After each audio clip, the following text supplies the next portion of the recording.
오늘 우리에게 주시는 하나님의 말씀은 요한복음 15장 26절부터 16장 8절 말씀이 되겠습니다. 교독합니다. 내가 아버지께로부터 너희에게 보낼 보혜사 곧 아버지께로부터 나오시는 진리의 성령이 오실 때에 그가 나를 증언하실 것이요 너희가 저부터 나와 함께 있었음으로 증언하리라. 내가 이것을 너희에게 이름은 너희로 실족하지 않게 하려 함이니 사람들이 너희를 죽게 할 뿐 아니라 내가 이르면 너희를 죽이는 자가 생각하기를 이것이 하나님을 섬기는 일이라 하리라. 그들이 이런 일을 할 것은 아버지와 나를 알지 못함이라. 오직 너희에게 말을 하는 것은 너희로 그때를 당하면 내가 너희에게 말한 이것을 기억나게 하려 함이요 처음부터 이 말을 하지 아니한 것은 내가 너희와 함께 있었습니다. 지금 내가 나를 보내신 이에게로 가는데 너희 중에서 나더러 어디로 가는지 묻는 자가 없고 오히려 내가 너희를 함으로 너희 마음에 근심이 가득하였도다. 그러나 내가 너희에게 실상을 말하노니 내가 떠나가는 것이 너희에게 유익이라. 내가 떠나가지 아니하면 보혜사가 너희에게로 오시지 아니할 것이요 가면 내가 그를 너희에게로 보내리니 그가 와서 죄에 대하여 의에 대하여 심판에 대하여 세상을 책망하시리라. 아멘. 요한복음 14장, 15장, 16장은 성령장입니다. 그리고 이 세 개의 장은 관계라고 하는 단어로 묶여 있습니다. 14장은 아버지의 집 그림을 통해서 아버지와 예수님 사이의 관계를 조명하고 있고요.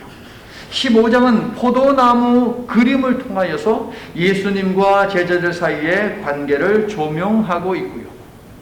그리고 오늘부터 들어가는 16장 말씀을 통해서는 재판을 벌이고 있는 재판정 그림을 통해서 교회와 그리고 제자, 세상 사이의 관계를 우리에게 보여준다 하겠습니다. 14장 아버지와 아들의 관계는 15장 예수님과 제자의 관계를 이해하는 데 기초가 되고요. 핵심 단어는 연합이 되겠습니다. 그리고 15장에 있는 예수님과 제자의 관계는요. 16장 교회와 세상과의 관계를 이해하는 기초가 됩니다. 15장과 16장 여기 핵심은 무엇입니까? 고난에 대한 예고와 그리고 고난을 대처하는 방안, 이것이 핵심이 되겠습니다. 그런데요, 이 세 가지 관계 속에서 계속해서 등장하는 분이 계시니 14, 15, 16장을 연결하는 묶고 있는 바로 성령님이 되겠습니다. 그래서 요한복음 14, 15, 16장을 성령장이라고 부르는 것이죠. 20세기 초반의 역사를 연구한 미국의 학자 찰스 비어드가 있는데요. 그자들이 이 비어드 교수에게 평생 역사를 연구하면서 깨달은 것이 많이 있을 텐데 핵심이 무엇입니까? 라고 질문을 던졌습니다. 그가 정말 오랫동안 역사를 연구하면서 발견한 역사 속에 담겨있는 4가지 패턴에 대해서 기자들에게 이야기를 해주었습니다.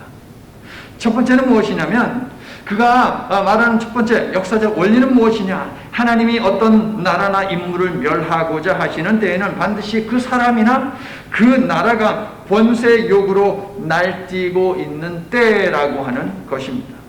그러니까 개인이 되었던 나라가 되었던 권세욕에 미쳐 날뛰면 그 개인이나 나라는 반드시 언젠가는 망한다라고 하는 것이겠죠. 두 번째 원리는 하나님의 심판 맷돌은 천천히 돌아간다라고 하는 것입니다. 그래서 사람들이 인식을 하지 못하는 거예요. 자, 역사가 언제부터 시작되었습니까? 우리는 모릅니다. 어마어마한 세월이 이 역사라고 하는 시간인데 그 상상도 할 수 없는 그 긴 시간을 놓고 우리가 생각을 해봅시다. 50년 잠깐입니다. 100년 잠깐입니다. 500년도 잠깐이라고는 시간이 지나지 않습니다. 그런데 역사, 그 긴 역사를 놓고 보면 50년이 됐든 100년이 됐든 200년이 됐든 그 역사 속에서 권세욕에 미쳐서 날뛰는 자들이 어떻게 되느냐 하는 것을 보니까 반드시 거기에 심판이 있다는 거예요. 그런데 그들이 볼 때는 권세가 영원할 것이라고 생각을 했어요. 하나님의 심판의 맷돌이 천천히 돌다 보니까 자기들에게는 심판이 영원히 없을 것이라고 생각을 했죠. 그런데 점에 지나지 않는, 어쩌면 점보다도 더 작은 그들의 그 통치 기간, 권력을 누리는 기간, 부를 누리는 그 기간, 거기에는 반드시 하나님의 심판이 있더라라고 하는 것입니다. 그러므로 성도 여러분, 나의 짧은 안목으로 내가 가진 시간을 기준으로 정의가 없다, 공의가 없다, 하나님은 죽었다, 이런 말을 해서는 안 되는 것이죠. 하나님의 정의는 살아있고 그 정의로 반드시 개인과 나라와 세상을 심판하시는 때가 반드시 있음을 믿으시면 아멘합시다. 그러므로 그때를 준비해야 하죠. 세 번째 원리는 무엇입니까? 하나님의 계획과 의는 반드시 이루어진다라고 하는 것이 비얼드 교수가 발견한 세 번째 역사 패턴입니다. 하나님이 주관하시는 역사에는 실패가 있습니까? 없습니까? 없습니다. 중국에 모택동이라고 하는 독재자가 있었지요. 그런데 그가 있었기에 전국을 철도로 다 연결시켜 놓고 만다린어로 중국의 언어를 통일을 시켰습니다. 복음이 좀 더 수월하게 들어갈 수 있는 길을 여시기 위해서 그를 하나님께서 사용하신 것이죠. 등소평, 이름은 들어보셨을 것입니다. 그의 개혁 개방 정책도 복음의 전파의 길을 확장하는 데 큰 도움이 되었습니다. 그러므로 사랑하는 성도 여러분, 내 앞에 있는, 내 코앞에 있는 당장의 현실에만 우리가 주목하고 그거 보다가 지쳐서 꼬꾸라지면 안 된다라고 하는 것입니다. 무엇을 봐야 합니까? 하나님께서 이루실, 그리고 이루고 계시는 그 미래를 땡겨서 우리가 볼 수 있어야 한다는 것이죠. 나는 여러분이 그렇게 할 수 있기를 예수님의 이름으로 축원합니다. 인간의 역사에서 추출해낼 수 있는 네 번째 원리가 무엇이냐?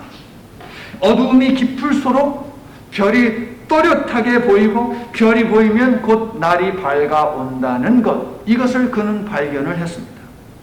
성경이 증언하는 진리가 이와 같습니다. 그러므로 성도라면 이제 모든 게 끝났어, 나는 망했네, 소망이 없어, 이런 부정적인 말을 하지 않습니다. 사랑하는 성도 여러분, 지금 여러분이 보내고 있는 시간이 너무나 어둡습니까? 이제 곧 빛이 온다는 증거임을 믿으시기를 바랍니다. 고난이 너무 힘들고 어렵습니까? 하나님의 손길이 가까이 왔다라고 하는 증거임을 볼 수 있기를 예수님의 이름으로 축원합니다. 비얼드 교수가 요약한 역사 속에서 찾아지는 네 가지 원리가 워킹 되게, 작동되게 하시는 분이 있으니 바로 성령님이에요. 예수님이 이 땅에 오셨다 다녀가신 그 이후 2000년의 역사 속에서 성령님이 이러한 원리가 작동되게끔 일해 오셨다는 것이죠. 예수님은요, 세상은 하나님과 예수님을 미워하고 하나님께 속해 있지 않기 때문에 자신에게 속한 믿음의 사람들을 미워한다라는 것을 지난 주일 설교 끝부분에서 우리는 살펴보았습니다. 그러면서 예수님은 성령님을 약속하셨고 성령님을 약속하시면서 제자들을 위로하고 격려하셨죠. 15장 26절을 여러분이 읽어주세요. 시작. 내가 아버지께로부터 너희에게 보낼 보혜사 곧 아버지께로부터 나오시는 진리의 성령이 오실 때에 그가 나를 증언하실 것이요. 자, 진리의 성령님이 오시는 이유가 뭐라고요? 예수님을 증언하기 위해서라고 말씀하고 있습니다. 예수님은 하나님의 아들이시오, 예수님은 메시아이시오, 예수님은 심판주가 되시고 예수님은 구원자가 되신다라고 하는 이 사실을 2000년 동안 증언해 오신 분이 누구냐? 바로 성령님이고, 그 성령님의 인도하심 속에서 우리에게는 예수님을 그렇게 믿고 고백하는 은혜가 주어졌더라 하는 것입니다. 할렐루야. 그러므로 여러분은 성령의 사람임이 틀림이 없습니다. 예수님은 16장 1절에서 성령을 약속하고 성령이 하실 일을 알려준 이유가 무엇이냐? 거기에 대해서 이야기하는데 이유가 뭐래요? 우리로 하여금 실족하지 않게 하기 위해서. 하나님은 여러분이 실족하는 것을 원치 않으세요. 여러분 믿으세요? 그래서 성령님을 여러분 곁에 보내주셨죠. 보혜사라고 하는 단어가 바로 옆에 있는 문이라고 하는 뜻인 것 여러 번 말씀드렸죠. 여러분 옆에 성령님이 계시니까 여러분 실족하시면 안 돼요. 성령님을 두고도 실족하면 안 되잖아요.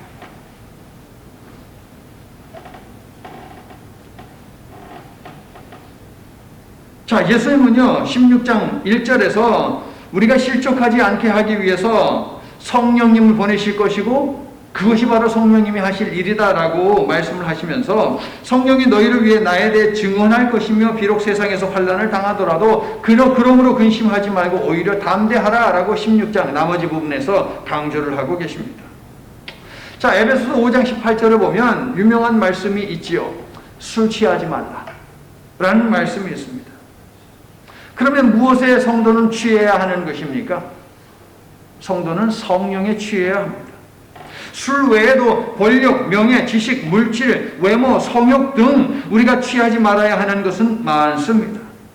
대신에 우리가 취해야 하는 것은 오직 하나이니 뭐라고요? 성령. 우리는 성령에 취해야 합니다. 나는 여러분이 항상 성령에 취해 있어 방언도 하고 찬양도 부르고 어떤 상황 속에서도 싱글벙글하며 주님만을 바라보는 진정한 하나님의 자녀가 될 수 있기를 예수님의 이름으로 축원합니다. 자, 성령님이 예수님을 증언하는 방법이 있겠죠, 여러분. 어떤 방법이 있을까요? 무엇보다도 성령님은 성경을 통해서 예수님을 증언하십니다. 일반적으로 성경 66권은 40여 명의 제자들에 의해서 약 1400년 동안 기록이 되었다라고 그렇게 이야기를 합니다. 그러니까 서로 다른 시대와 공간을 살아간 사람들이, 서로를 알지 못하는 사람들이 쓴 것이 성경이라는 것이죠.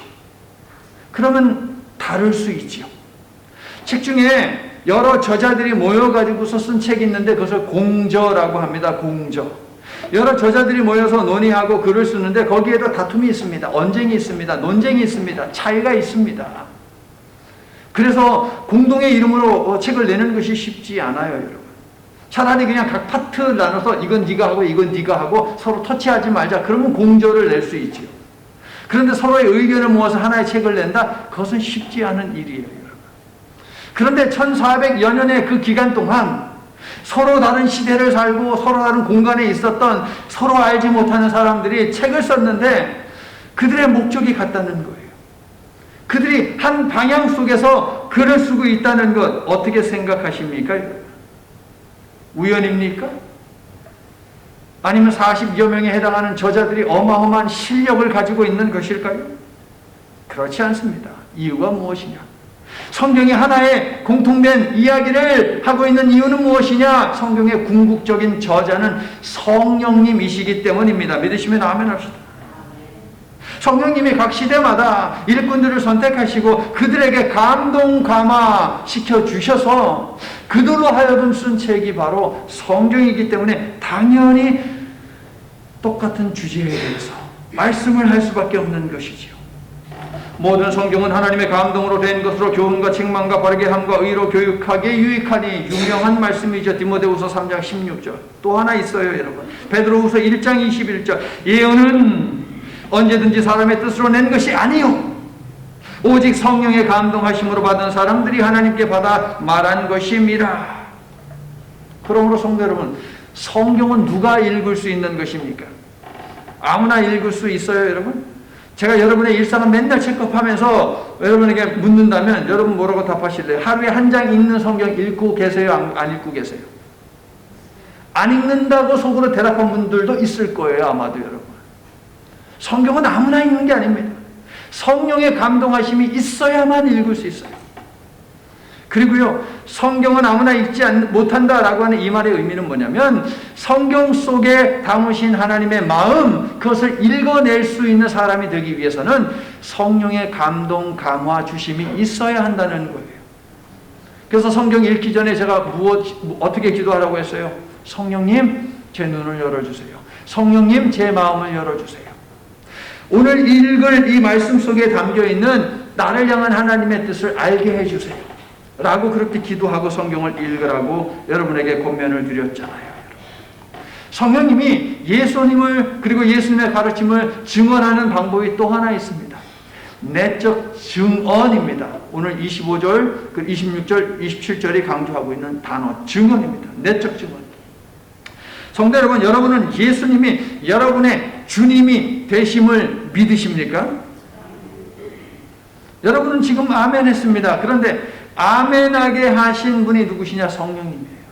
여러분이 여러분의 지성을 가지고 여러분의 경험을 가지고 혹은 마지 못해서 아멘이라고 대답한 것이 아닙니다. 고린도전서 12장 3절이 바로 그 증거이죠. 여러분으로 하여금 아멘으로 반응하게 한 것은 여러분의 지식이나 여러분의 이해력이 아니라 성령이라고 하는 사실입니다. 아멘이세요? 성령님이 내 속에 들어와 증언해 주셔야만, 즉 성령의 내적 증거가 있어야만 첫 번째 성경이 이해가 됩니다. 십자가 부활과 영생과 심판의 복음이 믿어져요. 여러분, 성령의 내적 증언이 있어야만. 복음은 내가 믿는 것이 아닙니다. 성령을 통해서 믿어지는 것이에요. 여러분, 예수님은 내가 믿는 것이 아니라 믿어지는 것이에요. 성령이 임할 때에 나는 여러분에게도 성령이 임하여 예수님이 확실히 믿어지고 성경이 읽혀지는 은혜가 매일매일 뜨겁게 새롭게 일어나기를 예수님의 이름으로 축원합니다. 성령님을 통해 복음 되시는 예수님이 믿어지면 어떻게 됩니까? 두 번째, 죄가 깨달아진다는 거예요. 예수님이 믿어져야 죄가 깨달아져요. 여러분. 그런데 죄가 깨달아지기만 하면 죄책감 때문에 괴로워서 살 수가 없죠. 그래서 세 번째, 우리 속에 내재하시는 성령님이 우리에게 믿음을 주시는 거예요. 여러분. 성령님은 어떤 믿음을 주십니까? 우리의 죄가 예수 그리스도의 보혈로 다 씻어졌다. 할렐루야. 너는 하나님의 자녀가 되었다. 할렐루야. 너는 영생을 받았다. 할렐루야. 이 사실을 우리로 하여금 믿게 만드신다는 것입니다. 성도 여러분, 여러분은 죄 용서함 받으셨습니까? 여러분은 하나님의 자녀입니까? 여러분에게는 영생이 있음을 믿으시면 아멘 합시다. 아멘. 성령님은 예수께서 하신 다양한 일들을 증언하시는데 15장 26절과 27절에 나와 있는 증언이라고 하는 이 단어는요, 사도 요한이 즐겨 사용하는 단어입니다. 그리고 이 단어는 법적 용어입니다. 법정에서 사용하는 용어예요. 오늘 본문에서 하나님은 이스라엘을 법정에 세워 소송을 진행하시지요. 그리고 그들의 죄에 대해서 판결을 내리시는데 이스라엘은 출애굽 이후 계속해서 심판의 대상이 되어 왔습니다. 잘 들으세요, 여러분. 출애굽 은혜를 베푸신 그 이후에 이스라엘 백성들은 계속해서 죄를 지었고 계속해서 하나님 앞에 소송을 당했어요. 여러분. 예언자들은 소송 형식으로 메시지를 던졌지요. 그러므로 그들이 쓴 예언서는 뭐라고 부를 수 있느냐? 일종의 판결문입니다. 판결문. 그것이 바로 예언서입니다. 구해주신 하나님의 은혜를 망각하니 이스라엘의 역사 속에서 하나님의 심판은 끊어진 적이 없어요. 하나님의 은혜가 끊어진 적이 없어야 되는데 하나님의 심판이 끊어진 적이 없어요. 얼마나 비참한 인생입니까? 그런데 예수님 당시에도 마찬가지였어요. 그럼에도 불구하고 예수님 당시에 유대 종교 지도자들이라고 하는 자들은 그 사실을 몰라요. 자기들이 심판받아서 지금 로마의 압제 속에 있다는 이 사실을 까맣게 잊고 있습니다. 그리고 그들은 무슨 짓을 합니까? 2절을 보세요. 예수님을 거부하고 대적하는 자들이 십자가 복음을 전하는 제자들을 뭐 시킨대요? 출교시킨대요. 그리고 죽이려고 합니다. 그리고 더 답답한 것은 이러한 그들의 죄악된 행위가 하나님을 섬기는 일이라고 확신을 하고 있어요. 2절 말씀을 보니까. 자기들 나름대로의 죄와 의와 심판에 관한 개념을 가지고 이 잣대를 가지고 예수 믿는 사람들에게 겁을 주고 유대인 사회에서 쫓아내고 죽이기까지 한 것입니다. 죄와 의와 심판에 대한 그릇된 이해와 그리고 이것을 잣대로 이용을 해가지고 예수 믿는 사람들을 핍박하고 죽이고 있다. 어떻게 생각하십니까? 그런데 이런 자들이 누구냐? 여호와의 이름으로 성전을 짓고 회당에서 율법을 가르치고 할례를 행하는 유대인들, 특별히 유대 종교 지도자들이라는 것이에요. 여러분. 이스라엘이 바로 이들입니다. 이들에게는 영원한 멸망으로 추락하는 것 외에 다른 길은 당연히 없겠죠.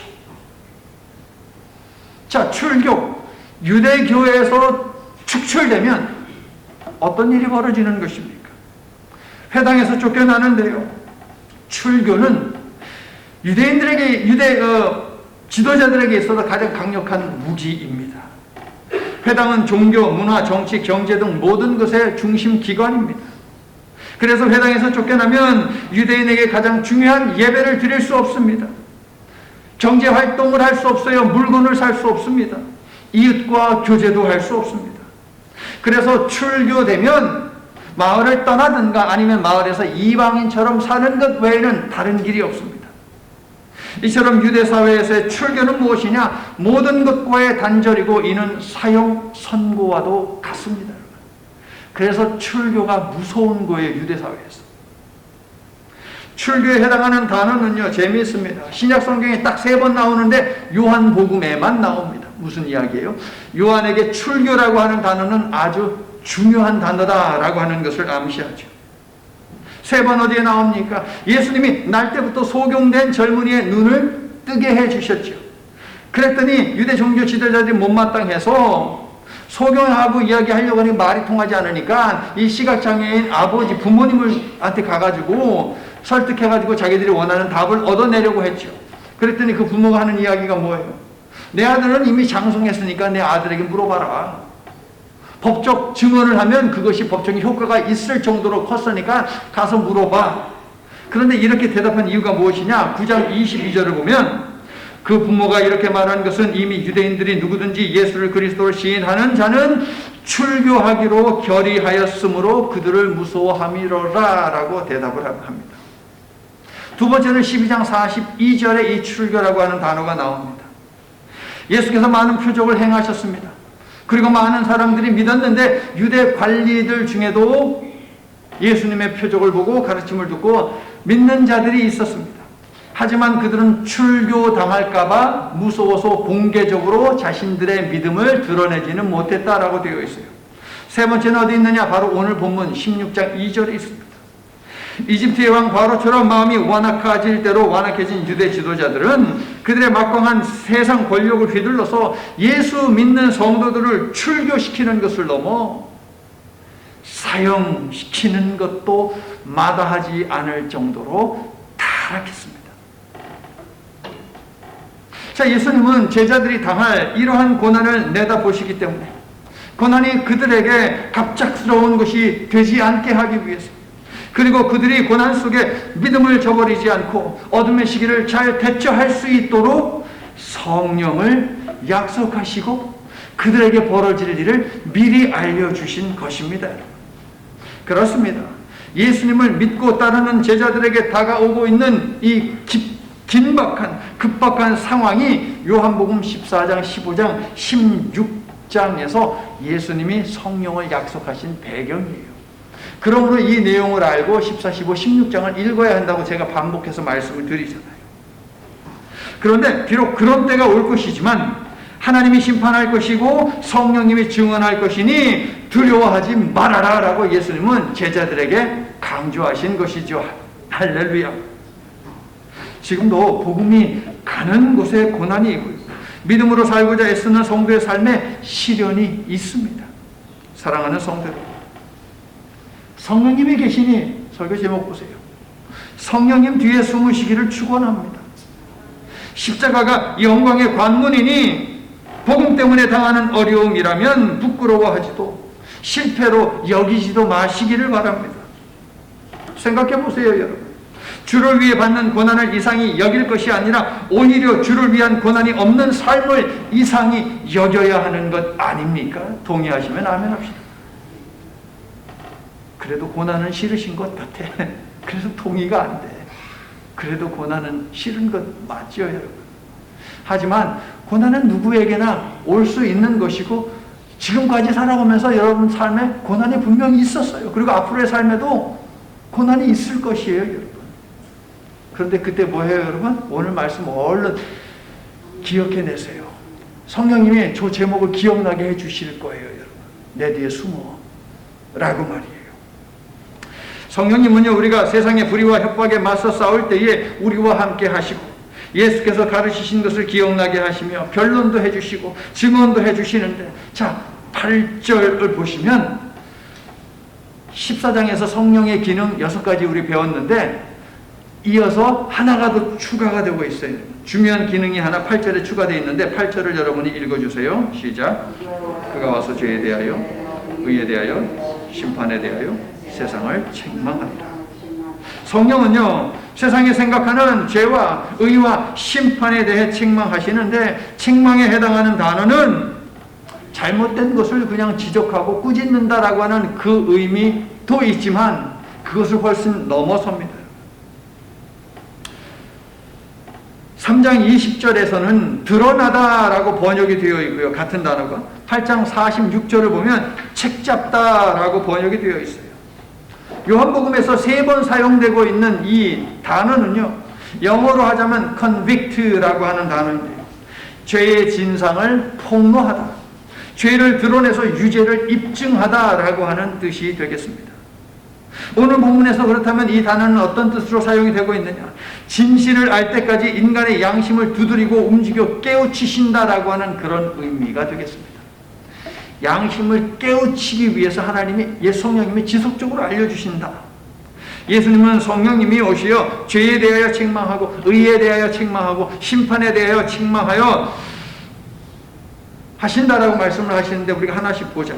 첫째, 성령님은 세상이 생각하는 죄에 대해서 책망을 하십니다. 유대인은 율법에는 목말랐지만 율법을 주신 하나님에 대해서는 목마르지 않았습니다.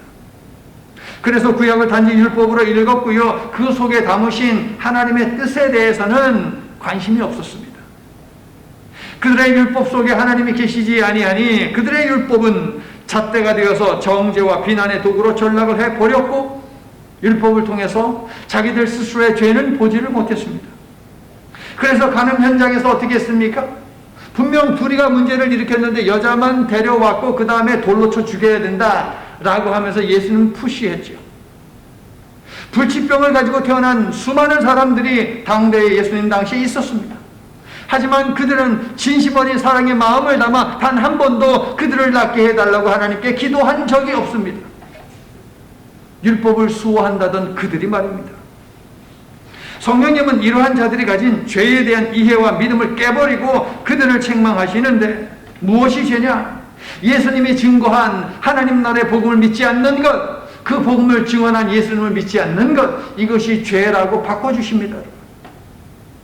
성도 여러분, 성령님이 죄를 인정하지 않는 여리고 철옹성과 같은 우리도 뚫고 들어오셔서 우리의 양심에 경종을 울리며 회개하라고 촉구하실 때가 있습니다.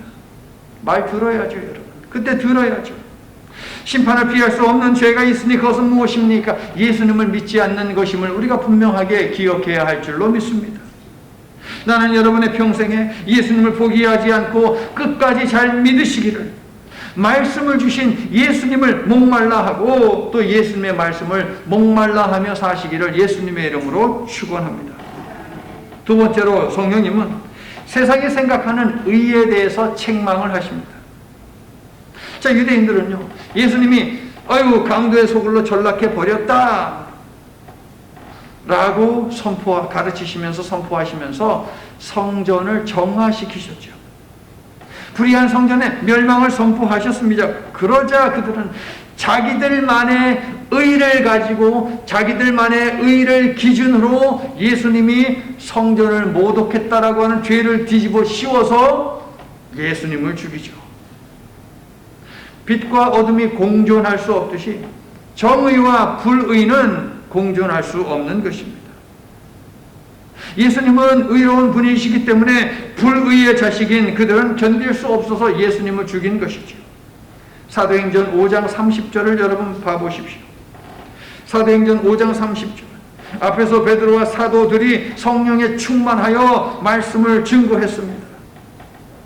너희가 나무에 달아 죽인 예수를 우리의 조상의 하나님이 살리셨고 이스라엘에게 회개함과 죄사함을 주시려고 그를 오른손으로 높이사 임금과 구주로 삼으셨느니라.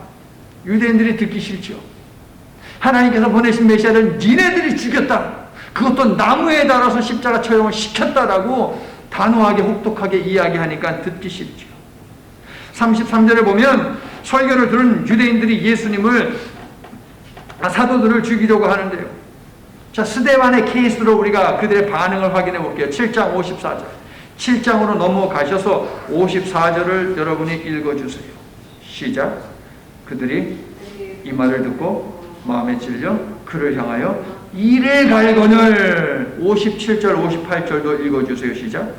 그들이 큰 소리로 지르며 귀를 막고 일제히 그에게 달려들어 성 밖으로 내치고 돌로 칠세라고 되어 있어요. 여러분, 성령께서 깨어주시는데도 알게 해주시는데도 그럼에도 불구하고 돌이키지 않는 죄, 이것이 무엇이냐? 성령 모독죄입니다. 성령 회방죄입니다. 결코 용서받지 못하는 죄. 구원의 길을 열어주시는데도 길을 쓰고 악을 쓰고 거부하니 이런 자들은 멸망을 피할 수 없는 것이죠.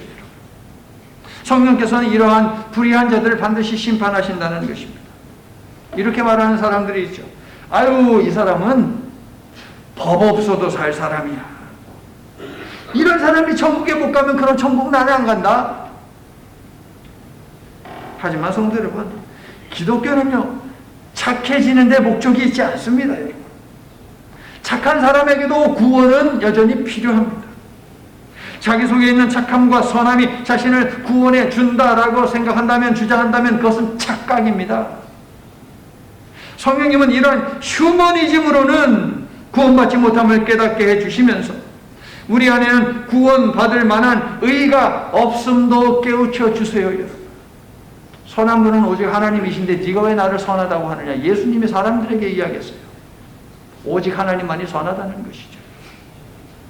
성도 여러분, 인간이 가진 선한 의지나 선한 행위가 인간을 구원할 수 없습니다. 예수님이 주신 의는 오직 믿음으로 얻어지는 것이지요. 믿으시면 아멘합시다. 아멘. 인간이 가진 지식과 정보와 지성과 경험으로는 이러한 진리를 결코 수용하지 못해요. 여러분, 말도 안 되는 주장이라고, 편협한 사고라고 그렇게 세상 사람들은 기독교의 진리를 손가락질하죠. 성령이 임해야만 합니다. 성령이 임해야만 이 사실을 인정하게 되고 오직 예수님을 믿는 믿음이 우리를 구원한다라고 하는 이 진리를 인정하게 된다는 것입니다.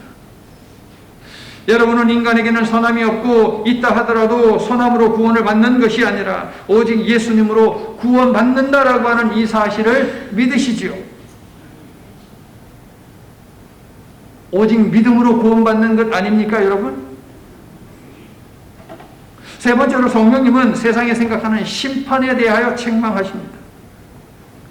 자, 무신론자들은요, 죽으면 그것으로 끝이다라고 주장합니다. 죽음 이후에 아무것도 없다는 것이죠. 반면에 유신론자들은 죽음 이후의 삶에 관한 믿음을 가지고 있습니다. 그런데 기독교는 다른 종교들과 다릅니다. 내세신앙이 있습니다. 그런데 기독교는 무엇이라 이야기하느냐? 인생뿐만 아니라 이 세상과 지구와 우주에도, 그리고 사탄에게도 종말이 있다라고 기독교는 말을 합니다. 성령께서는 이 사실을 알도록 우리를 계속해서 깨우쳐 주시는데 얻어맞기 전에 정신 차리시기 바랍니다. 여러분, 어떤 목사님은 이렇게 이야기하더라고요. 목사가 넥타이 먹고 점잖게 말할 때 들으십시오라고 말이에요. 여러분, 성령님은 예수 믿는 우리에게는 사탄의 권세가 미치지 못한다는 사실도 알게 해주시는데요. 사랑하는 성도 여러분, 신앙생활 하다가 지칠 때 있습니다. 신앙생활 하다가 넘어질 때 있습니다. 사탄은 그러한 것들로 우리를 주눅들게 하고 믿음의 길을 떠나게 하려고 한다는 사실에 우리가 주목해야 합니다. 그러나 성도 여러분, 사탄은 이미 예수님께 패했고 그랬기 때문에 예수 믿는 우리에게도 패한 바 된 존재임을 분명하게 기억하십시오. 사탄은 이미 우리에게 패배했습니다. 그러므로 천국을 향한 여정을 포기하지 마시고 여러분을 위해 예비하시고 보내신 성령님, 여러분을 단 한순간도 떠난 적 없는 성령님, 그분 뒤에 숨으시기를 바랍니다. 세상이 쥐고 있는 죄에 대하여, 세상이 쥐고 있는 의에 대하여, 세상이 쥐고 있는 심판에 대하여 책망하시고 바로잡아 주시고 심판하시는 성령님께 여러분의 주권을 내려놓으십시오. 여러분의 생각, 감정, 경험, 현실 모두 성령님께 넘기고 맡김으로 성령님을 전적으로 의지하시기를, 그래서 모든 부분에 있어서 응답을 받아 누릴 수 있기를 예수님의 이름으로 간절히 축원합니다. 이제 말씀을 마칩니다. 성경이 이해되고 예수 그리스도가 믿어지고 복음을 증거하는 일은 내 의지나 내 지적 능력이 아닌 성령을 통해서 되어집니다. 그런데 우리가 성령을 받아 예수 믿고 복음을 증거하면 사탄이 시기하기 때문에 우리에게 시련이 찾아올 수 있어요. 사탄은 우리가 구원받는 꼴을 못 보거든요. 우리가 생명을 구원하는 일에 동참하는 것을 견디지 못합니다. 그래서 우리의 마음을 무너뜨리려고 해요. 어떻게 해서든지. 성도 여러분, 그러나 걱정하지 말고 어떤 고난이든 이기도록 자신의 온몸을 내어주시는 성령님 뒤에 숨으시기를 예수님의 이름으로 축원합니다. 온 세상 모든 믿는 자들이 이러한 성령님의 도우심을 받으려면 어떻게 해야 합니까? 예수께서 아버지께로 가셔야 돼요. 7절을 보세요. 내가 떠나는 것이 너희에게 유익이라. 내가 떠나가지 아니하면 보혜사가 너희에게 오시지 아니할 것이요 가면 내가 그를 너희에게로 보내리라. 영원히 우리와 함께 계실 보혜사는 예수님이 떠나야 오시기에 예수님의 떠남은 우리에게 무엇이냐? 축복이라는 것이죠. 예수님은 인간의 몸을 입고 이 땅에 오셨죠. 창조의 원리가 무엇입니까? 모든 육체는 죽어요. 그것이 창조의 원리입니다, 여러분. 그러므로 육을 입고 이 땅에 오신 예수님도 반드시 죽으셔야 하는 것이지요. 인간의 몸을 입고 이 땅에 오신 예수님이 구원의 진리가 담긴 이 복음을 전하기 위해서 5대양 6대주를 돌아다녀야 되는데, 그 당시에 비행기도 없고 자동차도 없고 걸어서 다녀야 되는데 언제 세상 모든 사람들에게 이 복음을 전할 수 있습니까, 여러분? 그렇기 때문에 성육하신 예수님은 아버지께로 돌아가셔야 되고, 영이신 시간과 공간을 초월하고 문화와 언어를 초월하는 그 성령님이 오셔서 세상 끝까지 이 생명의 복음을 전해야 한다는 것이죠. 그래서 예수님은 가셔야 되고 성령님은 오셔야 한다는 것입니다. 그래서 예수님은 성령을 약속하셨고, 그래서 예수님은 십자가로 향하시고 아버지께로 돌아가셨습니다. 하지만 성령님이 저와 여러분과 함께함을 믿으시기를 바랍니다. 어려움이 생기고 믿음이 흔들릴 때면 사랑하는 성도 여러분, 성령님 뒤에 숨으십시오. 그리고 기도하십시오. 성령님 도와주세요. 이 신앙의 경주를 완주할 수 있도록 힘을 주세요 라고 기도하십시오. 여러분의 기도를 들으신 성령님께서 여러분을 품어 보호해 주시고 여러분을 하나님 나라로 끝까지 인도해 주시기를 나는 예수 그리스도의 이름으로 간절히 축원합니다. 모든 생명을 말씀으로 만드시고 인간에게는 호흡, 즉 성령을 불어넣어 생명이 되게 하신 하나님, 이 창조의 원리 속에서 말씀과 영을 떠나서는 생명이라 할 수 없으며, 말씀과 영을, 성령을 떠나서는 존재라면 살아있다고 말할 수 없음을 보게 됩니다. 주님의 제단을 찾아와 이처럼 예배하며 말씀 속에서 돌파구를 찾는 모든 하나님의 백성들, 이 자녀들을 축복하여 주시옵소서. 말씀 충만케 하여 주시옵소서. 성령 충만케 하여 주시옵소서. 우리를 향해 언제든 품을 보여주시고 등을 내주시는 성령님이 우리의 영원한 피난처 되심을 항상 기억하며 성령님의 보호하심과 성령님의 인도하심을 힘입어 이미 예수께서 이기신 영적 전쟁을 담대하게 싸우며 이기며 살도록 축복해 주시옵소서. 예수님 이름으로 기도드립니다. 아멘.